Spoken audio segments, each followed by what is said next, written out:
오늘 우리에게 주시는 하나님의 말씀은 구약성경 레위기 7장 11절로 18절까지 말씀입니다. 레위기 7장 11절로 18절까지 말씀입니다. 이 계시의 말씀을 봉독할 때 다 함께 살아계신 하나님의 음성을 들으실 수 있기를 바랍니다. 여호와께 드릴 화목제물의 규례는 이러하니라. 만일 그것을 감사함으로 드리려면 기름 섞은 무교병과 기름 바른 무교전병과 고운 가루에 기름 섞어 구운 과자를 그 감사제물과 함께 드리고 또 유교병을 화목제의 감사제물과 함께 그 예물로 드리되 그 전체의 예물 중에서 하나씩 여호와께 거제로 드리고 그것을 화목제에 피를 뿌린 제사장들에게로 돌릴지니라. 감사함으로 드리는 화목제물의 고기는 드리는 그날에 먹을 것이요 조금이라도 이튿날 아침까지 두지 말 것이니라. 그러나 그의 예물의 제물이 서원이나 자원하는 것이면 그 제물을 드린 날에 먹을 것이요 그 남은 것은 이튿날에도 먹되 그 제물의 고기가 셋째 날까지 남았으면 불사를 찌니 만일 그 화목제물의 고기를 셋째 날에 조금이라도 먹으면 그 제사는 기쁘게 받아들여지지 않을 것이라. 드린 자에게도 예물답게 되지 못하고 도리어 가증한 것이 될 것이며 그것을 먹는 자는 그 죄를 짊어지리라. 아멘. 언젠가 제가 지방에 일이 있어서 방문을 했다가 하루를 머물게 되어서 호텔에 들어가서 잠을 자고 또 아침을 먹었던 적이 있습니다. 아침 식사 조식을 하려고 이제 식당에 내려갔는데 사람들이 참 많이 있었습니다. 특별히 여름 학예 또 방학 또 휴가 기간이어서 그런지 아이들을 데리고 온 젊은 엄마 아빠들이 참 많이 있었습니다. 가득 사람들이 이렇게 차 있었습니다. 그런데 식사를 하려는데 제 눈에 한 젊은 여인이 제 눈에 들어왔습니다. 아기 엄마였습니다.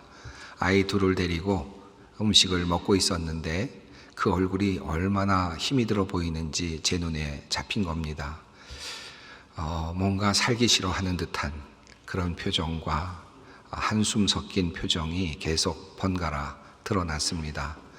아이에게 밥을 줄 때는, 음식을 줄 때는 아이 앞에서 방긋 웃는 얼굴을 보여주었지만 다시 얼굴을 돌릴 때마다 그 얼굴은 다시 어두운 모습으로 바뀌곤 했습니다. 제 눈에 계속 들어와서 정말 미안하게도 제가 자꾸 볼 수밖에 없었습니다. 저분은 왜 저렇게 힘들어할까? 무슨 일일까? 이런저런 생각을 하면서 나름대로 생각을 하고 또 유추를 하고 있었는데 그때 젊은 또 다른 아빠와 같은 분이 내려와서 같이 식사를 하게 되었습니다. 자세히 보니까 아빠 얼굴에도 또 역시 비슷한 얼굴이 보였습니다.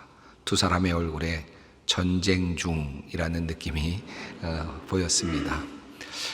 두 사람이 왜 여기까지 와서 또 즐거운 시간을 보내려고 그렇게 휴가까지 와서 먼 곳까지 와서 호텔에서 잠을 자면서 왜 두 사람이 저렇게 전쟁 중일까 그런 생각을 하면서 참 인생이 묘하다 하는 생각을 해보았습니다. 우리가 살아가면서 정말 많은 경험들을 하는데 정말 아닐 것 같은데 전쟁이 일어나는 경우들이 참 많죠.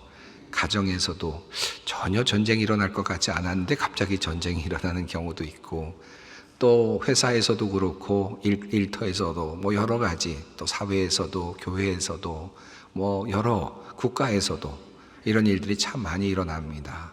싸움이 일어나고 전투가 일어나고 또 서로 분쟁 속에서 상처를 받는 사람이 생겨나는 그런 일들이 참 많이 있습니다. 여러분 우리가 살면서 어떻게 하면 평화를 누릴 수 있을까요? 어떻게 하면 우리 가정의 평화가, 우리 교회의 평화가, 우리 삶 속에서 평화가, 우리 사회 속에서 평화가 도래할 수 있을까요? 전 세계적으로 어떻게 해야 우리가 평화를 찾을 수 있을까 하는 그런 질문이 생겨납니다. 오늘은 이 관련된 주제를 가지고 여러분과 함께 말씀을 나누려고 하는데 그 말씀은 바로 화목제사입니다. 이미 여러분에게 여러 번에 걸쳐서 구약의 5가지 제사에 대해서 말씀을 드려왔습니다. 번제에 대해서도 말씀을 드렸고, 또 소제에 대해서도 말씀을 드렸고, 또 속죄제에 대해서도 이미 말씀을 드렸고, 석권제에 대해서도 말씀을 드렸습니다. 하나도 생각나지 않으신 분들은 괜찮습니다. 잊어버리셔도 괜찮습니다. 이미 말씀은 다 받으셨고, 또 마음속에 또 몸속에 다 배어 있으실 것이라고 생각합니다. 오늘은 5번째 제사인 화목제사를 여러분께 말씀을 드리지 못했기 때문에 또 그것을 채우는 의미도 있고, 또 우리에게 화목에 대해서, 평화에 대해서 한번 생각해 볼 기회가 있을 것 같아서 함께 오늘 화목제사에 대해서 말씀을 나누려고 합니다. 이 화목제사라고 하는 이 말씀은 하나님과 우리 사이에 화목이 이루어진다라는 뜻으로 사용된 그런 제사입니다. 여러분, 성경에 예수님께서 우리를 위하여 화목제물이 되셨다라고 하는 표현들을 들어보셨죠? 또 성경을 읽으셨죠? 예수 그리스도께서 우리를 위한 화목제물이 되셔서 하나님과 우리 사이를 연결해 주셔서 하나님과 우리 사이에 평화가 도래하게 되었다. 하나님과 우리 사이에 화목함이 일어나게 되었다라고 하는 사실을 성경은 우리들에게 끊임없이 이야기해 주고 있습니다. 그러니까 구약 성경이 말하고 있는 화목제사의 의미는 하나님과 우리 사이를 연결해 주는 제사라고 할 수 있을 것입니다. 히브리어로 이 화목제사라는 말은 쉐라빔이라는 말을 사용하고 있는데요. 이 단어는 샤람이라고 하는 단어부터 유출된 나온 그런 파생된 단어입니다. 이 샤람이라는 단어는 완전하게 된다라는 뜻을 가지고 있고, 또 좋은 상태가 된다, 쾌적한 상태가 된다라는 그런 의미를 가지고 있다고 합니다. 그러니까 우리가 그 화목제사를 드린다라고 했을 때 그 뜻의 의미는 하나님과 아주 좋은 상태를 유지하게 된다, 그리고 완전한 상태에서 살아가게 된다라는 그런 뜻을 가지고 있고, 또 그렇게 되기 위하여 드리는 제사가 바로 화목제사라고 할 수 있겠습니다. 여러분, 이 화목제사는 모든 제사 중에서 가장 높은 차원의 제사라고 할 수 있을 것입니다. 그래서 화목제사는 굉장히 중요한 제사이기도 하고, 그래서 예수님의 그 제물을 화목제물이라고 이렇게 표현하기도 하는데요.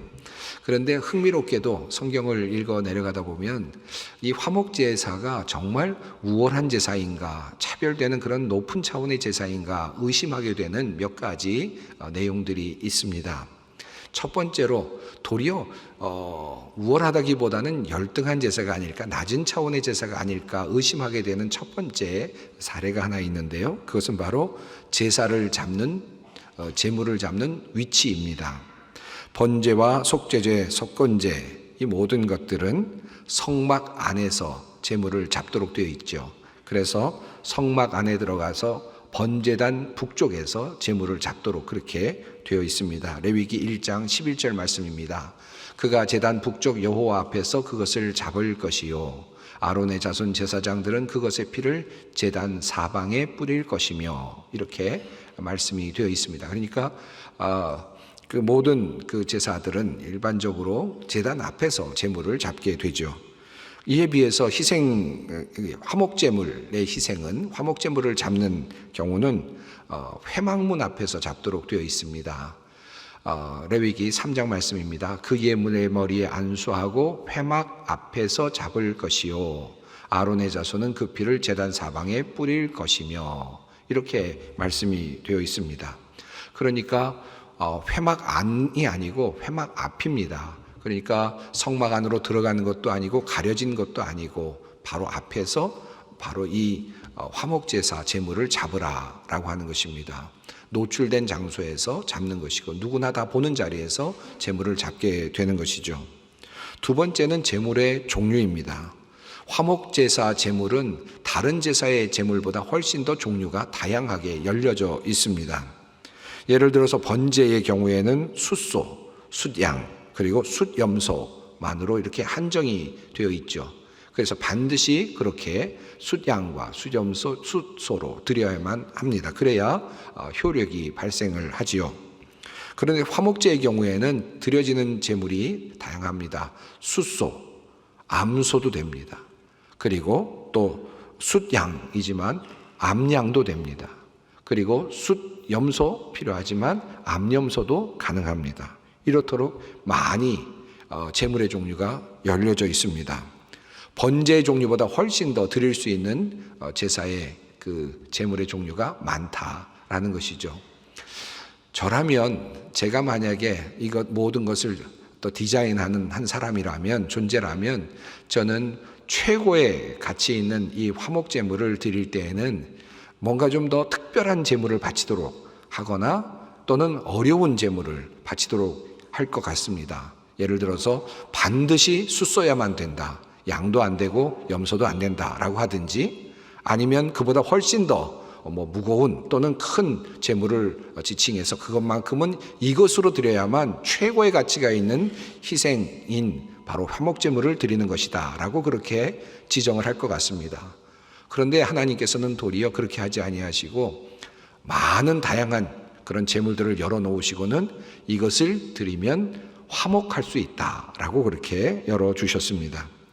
세 번째로는 제물을 드리고 남은 것을 처리하는 과정입니다. 하나님의 번제단에 피를 뿌리고 그리고 일부의 부리를 떼어내서 하나님께 드리게 되죠. 그리고 남은 것들이 있게 됩니다. 이들 중에서 성문 밖으로 가져다가 불태우는 그런 것들이 있습니다. 예를 들어서 내장이라든가 머리 부분이라든가 또는 분비물과 같은 그런 것들을 따로 모아서 성문 밖에 나가서 태워서 없애버리도록 하죠. 그리고 남은 제물들이 있습니다. 그 제물들을 처리하는 그 고기들이 있을 텐데 그것들을 처리하는 방식들이 조금 다릅니다. 우선 번제 같은 경우는 모든 것들을 다 하나님께 태워서 바치도록 합니다. 가죽만 남겨둘 뿐입니다. 모든 것들을 다 태워서 하나님께 바치도록 그렇게 명령하셨습니다. 또 속죄제와 속건제의 경우에는 다 모든 것들을 태워 바치는 것과 더불어서 그 대신 고기들을 일부분을 남겨두도록 하셨습니다. 기름을 하나님께 바치되 고기를 남겨두되 그것을 먹는 사람은 반드시 성막 안에서 제사장들이 먹을 수 있도록 그렇게 지정을 해 주셨습니다.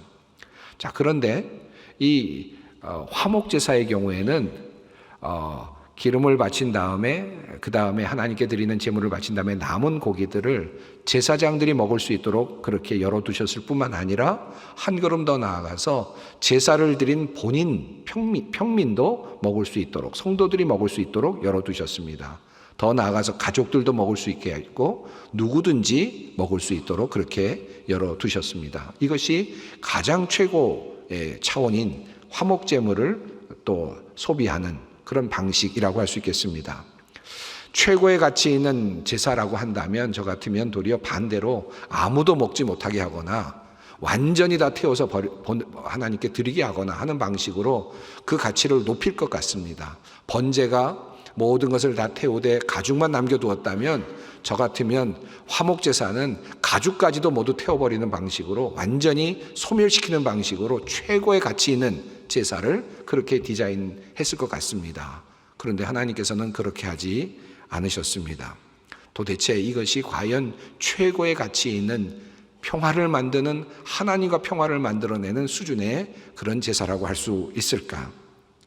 네 번째로 제물을 바치는 부위도 그렇습니다. 번제의 경우는 다 바치는데 가죽만 남겨놓는데, 그런데 하나님께서 말씀하신 화목제사의 제물은 바로 그저 일부분만을 드리도록 그렇게 하고 있습니다. 자, 그렇다면 이와 같은 희생제사, 이런 화목제사가 과연 최고의 제사라고 할 수 있을까? 제사와 관련된 내용들을 레위기에서 읽다 보면 종종 향기로운 냄새라는 표현이 나옵니다. 제사와 관련돼서 나오는 표현이죠. 여러분 종종 보셨을 것입니다. 아마 제사에는 다 사용되는 말인가 보다라고 읽으셨을 분도 계시고, 또 태워서 바치는 화제에는 그런 기름 냄새 때문에 이런 표현이 있나 보다라고 생각을 하신 분들도 계시겠지만, 자세히 읽어보면 향기로운 냄새라는 그런 표현이 사용된 곳은 5개의 제사 중에서 3개입니다. 첫 번째는 번제이고요, 두 번째는 소제이고, 그리고 세 번째는 바로 화목제입니다.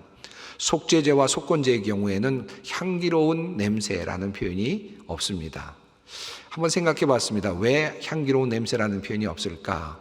죄를 지었다가 제자리로 돌아오는 사람, 하나님을 멀리 떠났다가 다시 돌아오는 사람, 제자리로 돌아왔지만 그러나 그는 아직도 유익한 존재는 되지 못합니다. 아직도 이 일을 할 수 있는 존재는 되지 못합니다. 겨우 그저 집으로 돌아왔을 뿐, 하나님 앞으로 돌아왔을 뿐이죠. 그렇게 돌아오는 제사를 하나님은 향기롭다라고 하지는 않으셨습니다. 그러나 하나님께 헌신하는 사람, 그 제사, 그런 제사를 하나님은 향기롭다 하셨고, 하나님께 감사하는 소제와 같은 제사를 드리는 사람들에게 향기롭다 하셨고, 또 하나님께 더 나아가서 일치를 경험하며 평화를 누리기를 원하는 그런 제사를 향하여 향기롭다라고 그렇게 말씀하셨습니다. 요즘 우리는 제사를 드리지 않죠. 이스라엘에서도 아직 그런 제사를 드리지는 않습니다. 그런 제사는 이미 오래전에 정지되었고 이미 종결되었습니다. 우리 그리스도인들에게는 더 이상 이와 같은 희생 제사를 드릴 필요는 없습니다. 예수 그리스도께서 이미 십자가 위에서 완전한 화목제물이 되어주셨고 제사를 완성시켜 주셨기 때문에 예수 그리스도로 인하여 우리는 하나님과 화목해 되는 길을 걷게 되었습니다. 이미 우리는 하나님과 화목하게 되었습니다. 화목제사는 이미 드려졌고 우리는 더 이상 드릴 필요가 없습니다. 그렇다면 오늘 이 구약의 말씀은 더 이상 의미가 없는 것인가? 폐기되는 것인가? 하나님께서 이스라엘 백성들에게 화목제사에 대한 이야기를 해주실 때 하나님께서는 어떤 그림을 그리셨을까요? 어떤 마음으로 이 제사를 만드시고 그리고 백성들에게 가르쳐 주셨을까요? 이것을 통해서 이스라엘 백성들이 무엇을 배우기를 원하셨을까요? 이것이 혹시라도 오늘을 살아가는 우리 그리스도인들에게 도움이 된다면 어떤 것일까요? 무슨 의미가 있을까 하는 질문을 던져보게 되는 것입니다. 오늘 그 부분을 여러분과 함께 조금 더 깊이 찾아보려고 합니다. 우선 화목제물에서 드려지는 제물의 부위를 조금 더 깊이 자세하게 살펴보십시다. 속죄제, 속건제 그리고 화목제사는 하나님께 드리는 제사 중에서 특별하게 바치는 부위가 특별하게 지정이 되어 있습니다. 그 바치는 부위를 기름이라고 그렇게 표현할 수 있습니다. 히브리어로는 헬레브라고 하는 단어를 씁니다. 이 부위는 다음과 같습니다.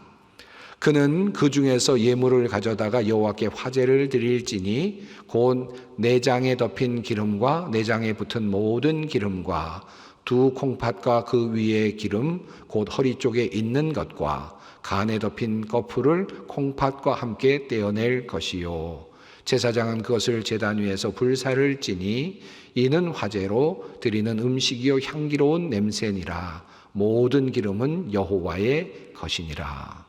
주님께서 이렇게 말씀하셨습니다.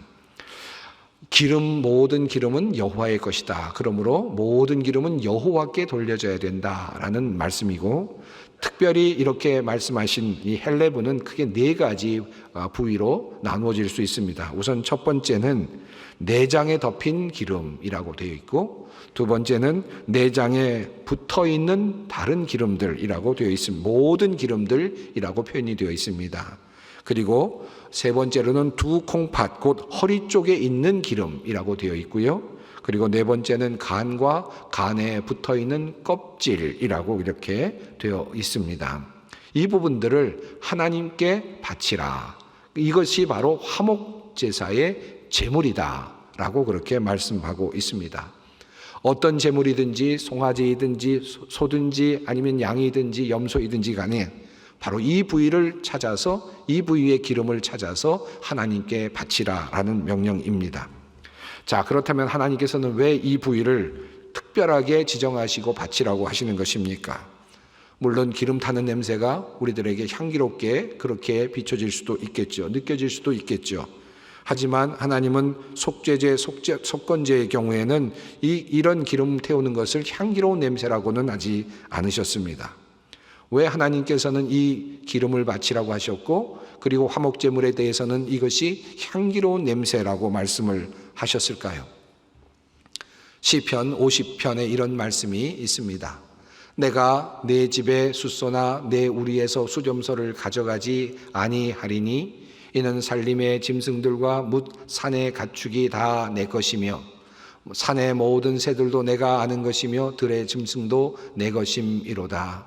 내가 가령 주려도 내게 이르지 아니할 것은 세계와 거기에 충만한 것이 내 것임이로다. 내가 숫소의 고기를 먹으며 염소의 피를 마시겠느냐 라고 그렇게 말씀하십니다. 하나님께서 시편 50편에서 말씀하시듯이 하나님께서는 부족한 점이 하나도 없으신 분이시죠. 하나님은 모든 세상을 창조하신 분이십니다. 숫소의 피, 숫소의 살, 고기 절대로 필요하지 않으시죠. 그것 때문에 주려하시지도 않으시는 분이십니다. 그럼에도 불구하고 하나님께서는 이스라엘 백성들에게 숫소를 잡으라고 하시고 암소를 잡으라고 하시고 그리고 그 소의 모든 기름을 찾아서 그 기름들을 하나님께 바치라고 말씀하십니다. 한번 이런 생각을 해봅니다. 이 부위를 과연 우리 인간이 먹을 수 있는 것인가? 물론 먹을 수 있겠죠. 그런데 건강에 과연 좋은 건가? 아마 현대의학적으로 말한다면 이 부위는 절대로 먹어서는 안 되는 그런 부위가 아닐까 생각이 듭니다. 기름 덩어리들을 왜 먹어야 되겠습니까? 인간의 수명을 단축시키고 인간을 좀 힘들게 만들 수 있는 그와 같은 물질들이라고 할 수 있겠죠. 음식이지만 인간이 먹어서는 안 되는 그런 부위들입니다. 그런데 하나님께서는 도리어 이런 부위들을 꼭 집어서 지정하시면서 내가 이것을 먹고 싶다라고 말씀하십니다. 내가 이것을 반드시 받아야 되겠다라고 말씀하십니다. 이것을 바칠 때 내가 너의 제사를 받겠다라고 말씀을 하십니다. 마치 하나님께서는 이렇게 말씀하시는 것 같습니다. 화목해 되는 제사를 나에게 가져와라. 그런데 그 중에서 너희가 먹어서는 안 될 것들만 나에게로 가져와라. 내가 그것을 받으마. 내가 대신 그것을 먹어주마. 내가 대신 그 제사를 통해 너희에게 복을 내려주마. 이렇게 하나님께서 말씀하시는 듯 보입니다. 자, 그렇다면 남겨진 고기들은 어떻게 사용을 하는 것입니까? 오늘 본문 바로 뒤에 나온 레위기 7장 30절로 33절까지 말씀 속에 이런 말씀이 있습니다. 여호와의 화제물은 그 사람이 자기 손으로 가져올지니 곧 제물의 기름과 가슴을 가져올 것이요 제사장은 그 가슴을 여호와 앞에 흔들어 요제를 삼고 그 기름은 제단 위에서 불사를 것이며 가슴은 아론과 그의 자손에게 돌릴 것이며 또 너희는 그 화목제물의 오른쪽 뒷다리를 제사장에게 주어 거제를 삼을지니 아론의 자손 중에서 화목제물의 피와 기름을 드리는 자는 그 오른쪽 뒷다리를 자기의 소득으로 삼을 것이니라. 하나님께서 첫 번째로 그 남겨진 고기를 어떻게 사용할지를 우선 말씀해 주신 내용입니다. 제사장 그룹들, 아론의 자손들은 이 땅을 분깃으로 받지 않았던 사람들이었습니다. 그들은 가꿀 만한 땅이 없었고 또 가꾸는 곳이 없었습니다.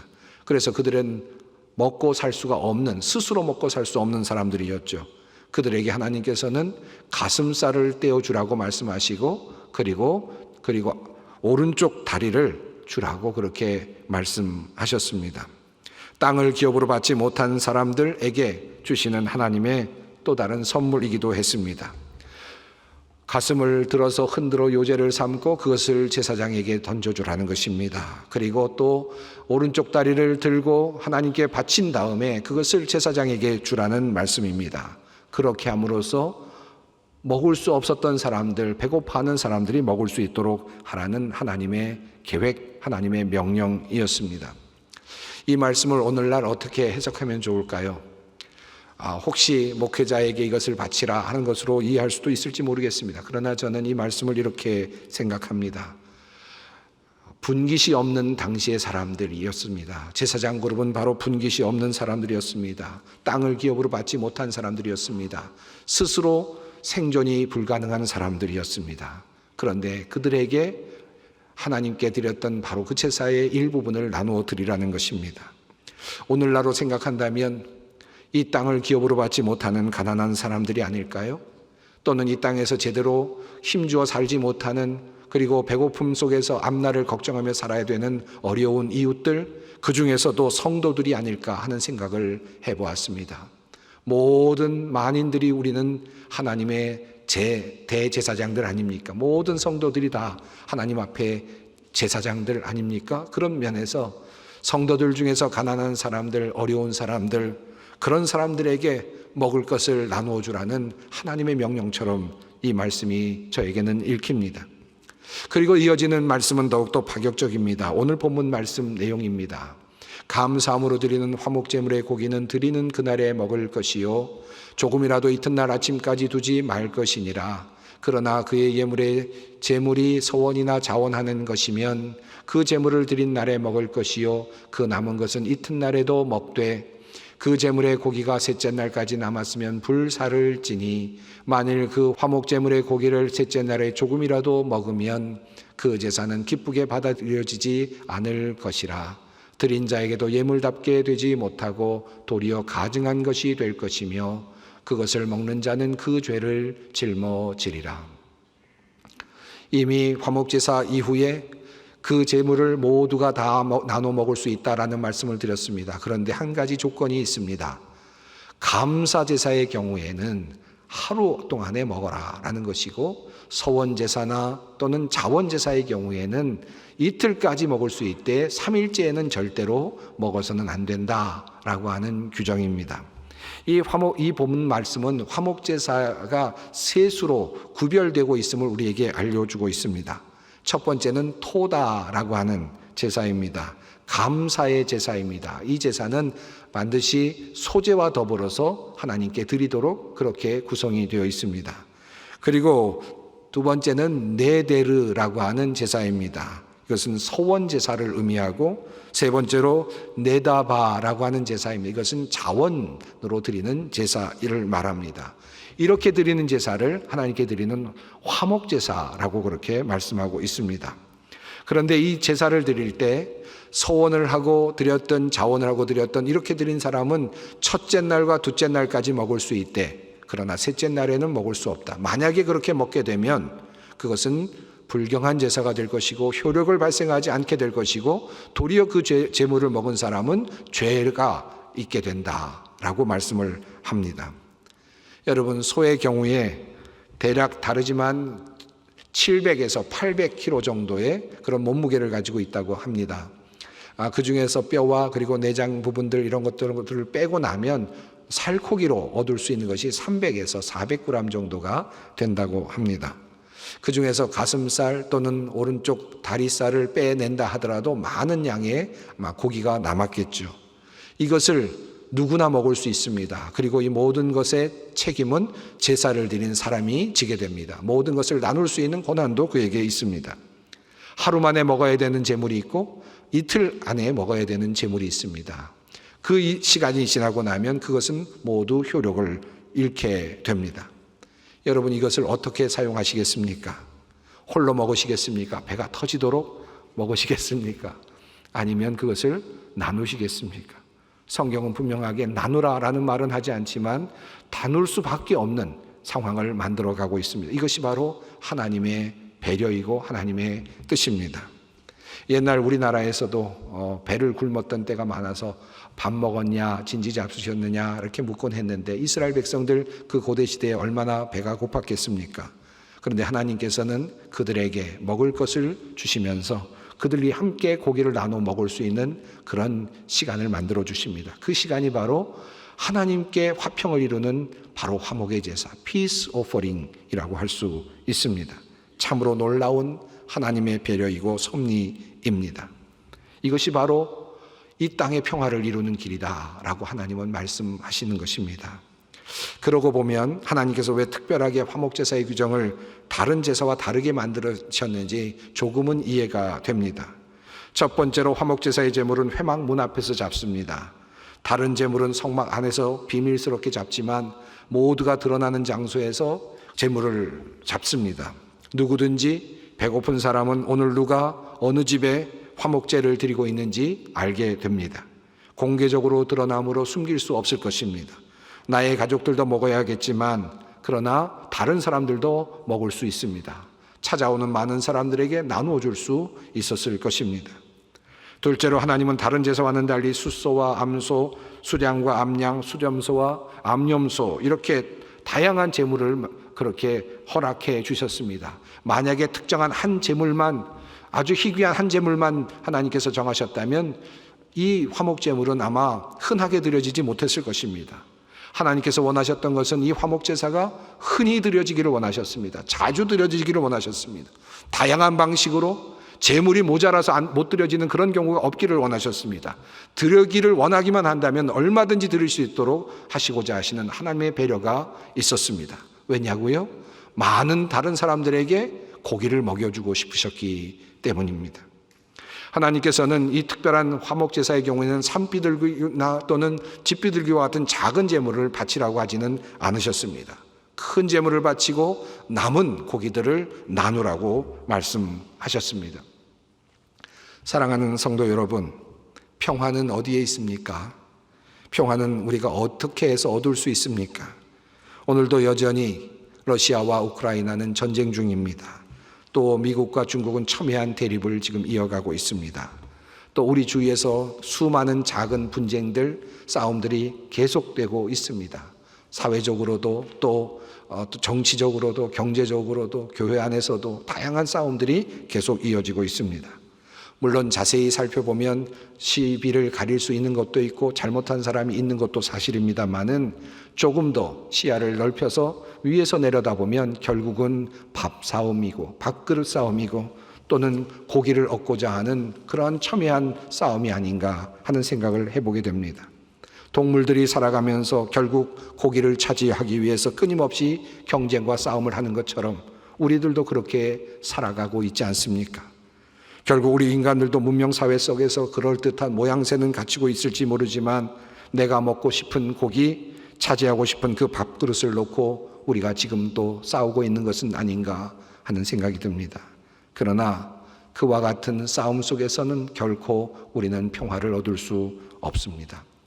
하나님께서 평화를 만드는 제사를 우리에게 알려주신 그 이유가 여기에 있습니다.